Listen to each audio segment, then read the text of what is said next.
past month or so, I did not know or had thought very little about Real ID. As far as I knew, it was a bad movie or something I didn't want to order on Netflix. But as I have learned more and more about the magnitude of this law or this rules promulgated by the federal government, I have become more and more concerned. Years ago, I had the privilege of working for a former governor who decided seatbelt use was his #1 priority. Again, I got in my car, I probably never fastened my seatbelt, but as I learned more about the issue from talking to medical technicians and what had happened to people who didn't, I cannot get near a car without fastening a seatbelt. The more I have learned about Real ID, I feel so honored that we're all here today sounding the alarm and saying that we as Maine people are very concerned. Normally, I look at resolutions or memorials to Congress and I think, okay, we're sending a message. But this is so important. This message to Congress saying that this is an encroachment upon individuals' right to privacy. It's also a big unfunded mandate. If implemented as proposed next year, we're talking about $185 million in cost to the state of Maine. We're talking about inconveniences to our citizens as they try to go to the Bureau of Motor Vehicles and to get a driver's license. And I'm sure many of you know stories of simply getting a driver's license these days, although our Secretary of State has worked very hard to make it a smooth process. But as you go forward under the new requirements to get this Real ID, which is a national identity card, you're going to have to take a birth certificate and other items that are going to be verified. Last night I had the honor of sitting at a forum with an extraordinary collection of people which told me that we in Maine, as usual, the Dirigo people, are on the right track. I sat on a panel with a representative from the Cato Institute.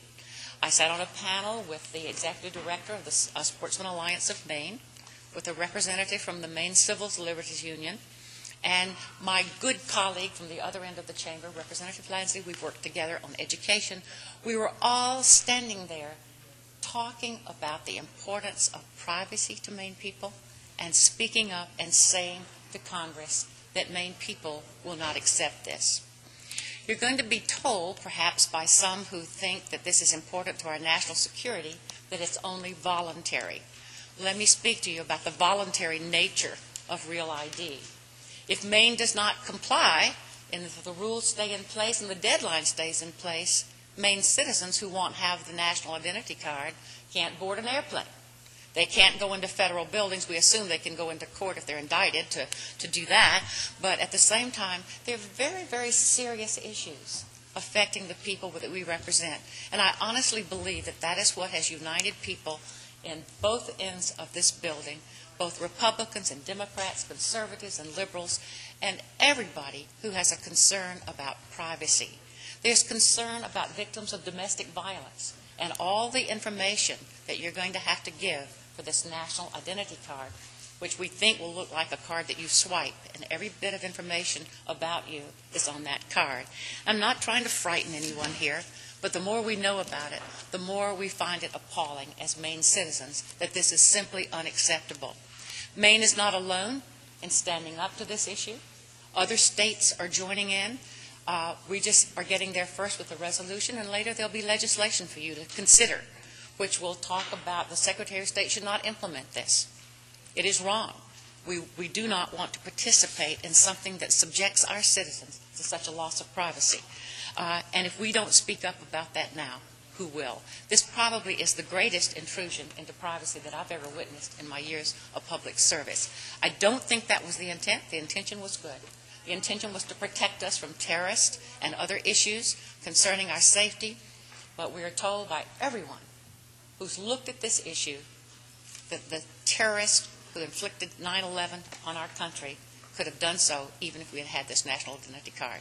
So if we want to protect ourselves, let's do so. And we can. This is a good problem, but a very, very wrong answer. I hope that you will join with me in sending an extraordinarily strong message to our congressional delegation to join with others across the country. Maine will just say no to this because we cherish and value our privacy, and we do not believe it buys us any security. Thank you for the opportunity to present this resolution, and thank you for the broad, strong bipartisan support.